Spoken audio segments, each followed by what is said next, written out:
Chapter 2. The Law of Club and Fang. Buck's first day on the dire beach was like a nightmare. Every hour was filled with shock and surprise. He had been suddenly jerked from the heart of civilization and flung into the heart of things primordial. No lazy, sun-kissed life was this, with nothing to do but loaf and be bored. Here was neither peace, nor rest, nor a moment's safety. All was confusion and action, and every moment life and limb were in peril. There was imperative need to be constantly alert, for these dogs and men were not town dogs and men. They were savages, all of them, who knew no law but the law of club and fang. He had never seen dogs fight as these wolfish creatures fought, and his first experience taught him an unforgettable lesson. It is true it was a vicarious experience, else he would not have lived to profit by it. Curly was the victim. They were camped near the log store, where she, in her friendly way, made advances to a husky dog the size of a full-grown wolf, though not half so large as she. There was no warning, only a leap in like a flash, a metallic clip of teeth, a leap out equally swift, and Curly's face was ripped open from eye to jaw. It was the wolf manner of fighting, to strike and leap away, but there was more to it than this. 30 or 40 huskies ran to the spot and surrounded the combatants in an intent and silent circle. Buck did not comprehend that silent intentness, nor the eager way with which they were licking their chops. Curly rushed her antagonist, who struck again and leaped aside. He met her next rush with his chest in a peculiar fashion that tumbled her off her feet. She never regained them. This was what the onlooking huskies had waited for. They closed in upon her, snarling and yelping, and she was buried, screaming with agony, beneath the bristling mass of bodies. So sudden was it, and so unexpected, that Buck was taken aback. He saw Spitz run out his scarlet tongue in a way he had of laughing, and he saw Francois, swinging an axe, spring into the mess of dogs. 3 men with clubs were helping him to scatter them. It did not take long. 2 minutes from the time Curly went down, the last of her assailants were clubbed off. But she lay there, limp and lifeless in the bloody, trampled snow, almost literally torn to pieces, the swart half-breed standing over her and cursing horribly. The scene often came back to Buck to trouble him in his sleep. So that was the way. No fair play. Once down, that was the end of you. Well, he would see to it that he never went down. Spitz ran out his tongue and laughed again. And from that moment, Buck hated him with a bitter and deathless hatred. Before he had recovered from the shock caused by the tragic passing of Curly, he received another shock. Francois fastened upon him an arrangement of straps and buckles. It was a harness, such as he had seen the grooms put on the horses at home. And as he had seen horses work, so he was set to work hauling Francois on a sled to the forest that fringed the valley and returning with a load of firewood.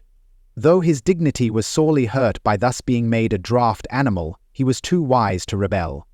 He buckled down with a will and did his best, though it was all new and strange. Francois was stern, demanding instant obedience, and by virtue of his whip receiving instant obedience, while Dave, who was an experienced wheeler, nipped Buck's hindquarters whenever he was in error. Spitz was the leader, likewise experienced, and while he could not always get at Buck, he growled sharp reproof now and again, or cunningly threw his weight in the traces to jerk Buck into the way he should go. Buck learned easily, and under the combined tuition of his 2 mates and Francois, made remarkable progress. Ere they returned to camp, he knew enough to stop at Hoe, to go ahead at Mush, to swing wide on the bends, and to keep clear of the wheeler when the loaded sled shot downhill at their heels. 3 very good dogs, Francois told Perrault. Dat Buck, him poor like hell. I think he may quick as anything. By afternoon, Perrault, who was in a hurry to be on the trail with his despatches, returned with 2 more dogs. Billy and Joe, he called them, 2 brothers, and true huskies both. Sons of the one mother though they were as different as day and night. Billy's one fault was his excessive good nature, while Joe was the very opposite, sour and introspective, with a perpetual snarl and a malignant eye. Buck received them in comradely fashion. Dave ignored them, while Spitz proceeded to thrash first one and then the other. Billy wagged his tail appeasingly, turned to run when he saw that appeasement was of no avail, and cried, still appeasingly, when Spitz's sharp teeth scored his flank. But no matter how Spitz circled, Joe whirled around on his heels to face him, mane bristling, ears laid back, lips writhing and snarling, jaws clipping together as fast as he could snap, and eyes diabolically gleaming, the incarnation of belligerent fear. So terrible was his appearance that Spitz was forced to forego disciplining him, but to cover his own discomfiture, he turned upon the inoffensive and wailing Billy and drove him to the confines of the camp. By evening, Perrault secured another dog, an old husky, long and lean and gaunt, with a battle-scarred face and a single eye which flashed a warning of prowess that commanded respect. He was called Solex, which means the angry one. Like Dave, he asked nothing, gave nothing, expected nothing, and when he marched slowly and deliberately into their midst, even Spitz left him alone. He had one peculiarity which Buck was unlucky enough to discover: he did not like to be approached on his blind side. Of this offense, Buck was unwittingly guilty, and the first knowledge he had of his indiscretion was when Solex whirled upon him and slashed his shoulder to the bone for 3 inches up and down. Forever after, Buck avoided his blind side, and to the last of their comradeship, had no more trouble. His only apparent ambition, like Dave's, was to be left alone, though, as Buck was afterward to learn, each of them possessed one other and even more vital ambition. At night, Buck faced the great problem of sleeping. The tent, illumined by a candle, glowed warmly in the midst of the white plain, and when he, as a matter of course, entered it, both Perrault and Francois bombarded him with curses and cooking utensils, till he recovered from his consternation and fled ignominiously into the outer cold. A chill wind was blowing that nipped him sharply and bit with especial venom into his wounded shoulder. He lay down on the snow and attempted to sleep, but the frost soon drove him shivering to his feet. Miserable and disconsolate, he wandered about among the many tents, only to find that one place was as cold as another. Here and there savage dogs rushed upon him, but he bristled his neck hair and snarled, for he was learning fast, and they let him go his way unmolested. Finally, an idea came to him. He would return and see how his own teammates were making out. To his astonishment, they had disappeared. Again he wandered about through the great camp, looking for them, and again he returned. Were they in the tent? No, that could not be, else he would not have been driven out. Then where could they possibly be? With drooping tail and shivering body, very forlorn indeed, he aimlessly circled the tent. Suddenly the snow gave way beneath his forelegs, and he sank down. Something wriggled under his feet. He sprang back, bristling and snarling, fearful of the unseen and unknown. But a friendly little yelp reassured him, and he went back to investigate. A whiff of warm air ascended to his nostrils, and there, curled up under the snow in a snug ball, lay Billy. He whined placatingly, squirmed and wriggled to show his goodwill and intentions, and even ventured, as a bribe for peace, to lick Buck's face with his warm, wet tongue. Another lesson. So that was the way they did it, eh? Buck confidently selected a spot and with much fuss and waste effort proceeded to dig a hole for himself. In a trice the heat from his body filled the confined space and he was asleep. The day had been long and arduous, and he slept soundly and comfortably, though he growled and barked and wrestled with bad dreams. Nor did he open his eyes till roused by the noises of the waking camp. At first he did not know where he was. It had snowed during the night, and he was completely buried. The snow walls pressed him on every side, and a great surge of fear swept through him. The fear of the wild thing for the trap. It was a token that he was harking back through his own life to the lives of his forebears, for he was a civilized dog, an unduly civilized dog, and of his own experience knew no trap, and so could not of himself fear it. The muscles of his whole body contracted spasmodically and instinctively. The hair on his neck and shoulders stood on end, and with a ferocious snarl he bounded straight up into the blinding day, the snow flying about him in a flashing cloud. Ere he landed on his feet, he saw the white camp spread out before him, and knew where he was, and remembered all that had passed from the time he went for a stroll with Manuel to the hole he had dug for himself the night before. A shout from Francois hailed his appearance. What a say! The dog driver cried to Perrault. That Buck for sure learned kick, isn't it? Perrault nodded gravely. As courier for the Canadian government, bearing important dispatches, he was anxious to secure the best dogs, and he was particularly gladdened by the possession of Buck. 3 more huskies were added to the team inside an hour, making a total of 9, and before another quarter of an hour had passed, they were in harness and swinging up the trail toward the Dyer cannon. Buck was glad to be gone, and though the work was hard, he found he did not particularly despise it. He was surprised at the eagerness which animated the whole team and which was communicated to him.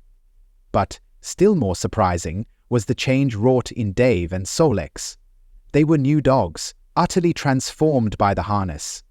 All passiveness and unconcern had dropped from them. They were alert and active, anxious that the work should go well, and fiercely irritable with whatever, by delay or confusion, retarded that work. The toil of the traces seemed the supreme expression of their being, and all that they lived for, and the only thing in which they took delight. Dave was wheeler or sled dog, pulling in front of him was Buck, then came Solex. The rest of the team was strung out ahead, single file, to the leader, which position was filled by Spitz. Buck had been purposely placed between Dave and Solex so that he might receive instruction. Apt scholar that he was, they were equally apt teachers, never allowing him to linger long in error, and enforcing their teaching with their sharp teeth. Dave was fair and very wise. He never nipped Buck without cause, and he never failed to nip him when he stood in need of it. As Francois's whip backed him up, Buck found it to be cheaper to mend his ways than to retaliate.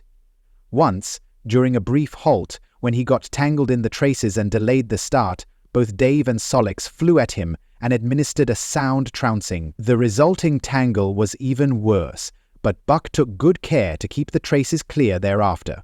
And ere the day was done, so well had he mastered his work, his mates about ceased nagging him.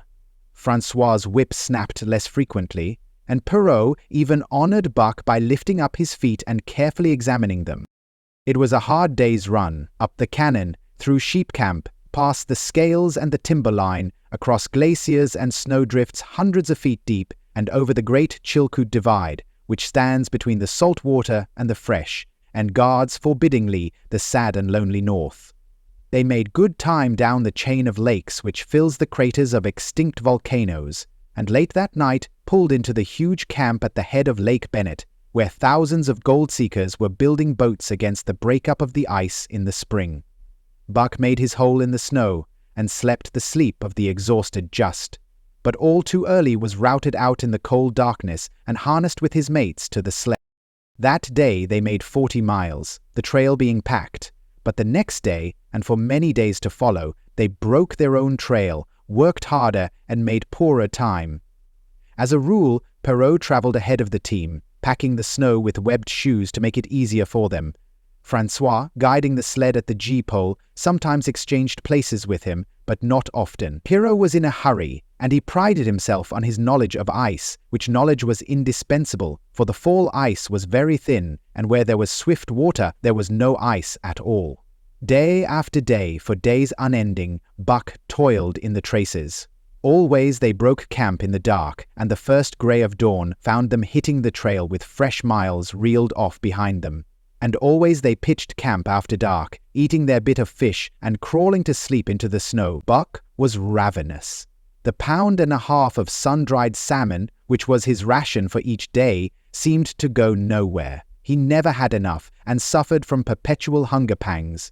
Yet the other dogs, because they weighed less and were born to the life, received a pound only of the fish and managed to keep in good condition. He swiftly lost the fastidiousness which had characterized his old life. A dainty eater, he found that his mates, finishing first, robbed him of his unfinished ration. There was no defending it. While he was fighting off 2 or 3, it was disappearing down the throats of the others. To remedy this, he ate as fast as they, and so greatly did hunger compel him, he was not above taking what did not belong to him. He watched and learned. When he saw Pike, one of the new dogs, a clever malingerer and thief, slyly steal a slice of bacon when Perrault's back was turned, he duplicated the performance the following day, getting away with the whole chunk. A great uproar was raised, but he was unsuspected, while Dub, an awkward blunderer who was always getting caught, was punished for Buck's misdeed. This first theft marked Buck as fit to survive in the hostile Northland environment. It marked his adaptability, his capacity to adjust himself to changing conditions, the lack of which would have meant swift and terrible death. It marked further the decay or going to pieces of his moral nature, a vain thing and a handicap in the ruthless struggle for existence. It was all well enough in the Southland, under the law of love and fellowship, to respect private property and personal feelings, but in the Northland, under the law of club and fang, whoso took such things into account was a fool, and, insofar as he observed them, he would fail to prosper. Not that Buck reasoned it out, he was fit, that was all, and unconsciously he accommodated himself to the new mode of life. All his days, no matter what the odds, he had never run from a fight. But the club of the man in the red sweater had beaten into him a more fundamental and primitive code. Civilized, he could have died for a moral consideration, say the defense of Judge Miller's riding whip. But the completeness of his de-civilization was now evidenced by his ability to flee from the defense of a moral consideration, and so save his hide. He did not steal for joy of it, but because of the clamor of his stomach. He did not rob openly, but stole secretly and cunningly, out of respect for club and fang. In short, the things he did were done because it was easier to do them than not to do them. His development, or retrogression, was rapid. His muscles became hard as iron, and he grew callous to all ordinary pain. He achieved an internal as well as external economy. He could eat anything, no matter how loathsome or indigestible, and, once eaten, the juices of his stomach extracted the least particle of nutriment, and his blood carried it to the farthest reaches of his body, building it into the toughest and stoutest of tissues. Sight and scent became remarkably keen, while his hearing developed such acuteness that in his sleep he heard the faintest sound and knew whether it heralded peace or peril. He learned to bite the ice out with his teeth when it collected between his toes, and when he was thirsty and there was a thick scum of ice over the water hole, he would break it by rearing and striking it with stiff forelegs. His most conspicuous trait was an ability to scent the wind and forecast it a night in advance. No matter how breathless the air when he dug his nest by tree or bank, the wind that later blew inevitably found him to leeward, sheltered and snug. And not only did he learn by experience, but instincts long dead became alive again. The domesticated generations fell from him. In vague ways, he remembered back to the youth of the breed, to the time the wild dogs ranged in packs through the primeval forest and killed their meat as they ran it down. It was no task for him to learn to fight with cut and slash and the quick wolf snap. In this manner had fought forgotten ancestors. They quickened the old life within him, and the old tricks which they had stamped into the heredity of the breed were his tricks. They came to him without effort or discovery, as though they had been his always, and when, on the still cold nights, he pointed his nose at a star and howled long and wolf-like, it was his ancestors, dead and dust, pointing nose at star and howling, down through the centuries and through him, and his cadences were their cadences, the cadences which voiced their woe and what to them was the meaning of the stillness, and the cold and dark. Thus, as token of what a puppet thing life is, the ancient songs surged through him, and he came into his own again, and he came because men had found a yellow metal in the north, and because Manuel was a gardener's helper whose wages did not lap over the needs of his wife, and divers small copies of himself.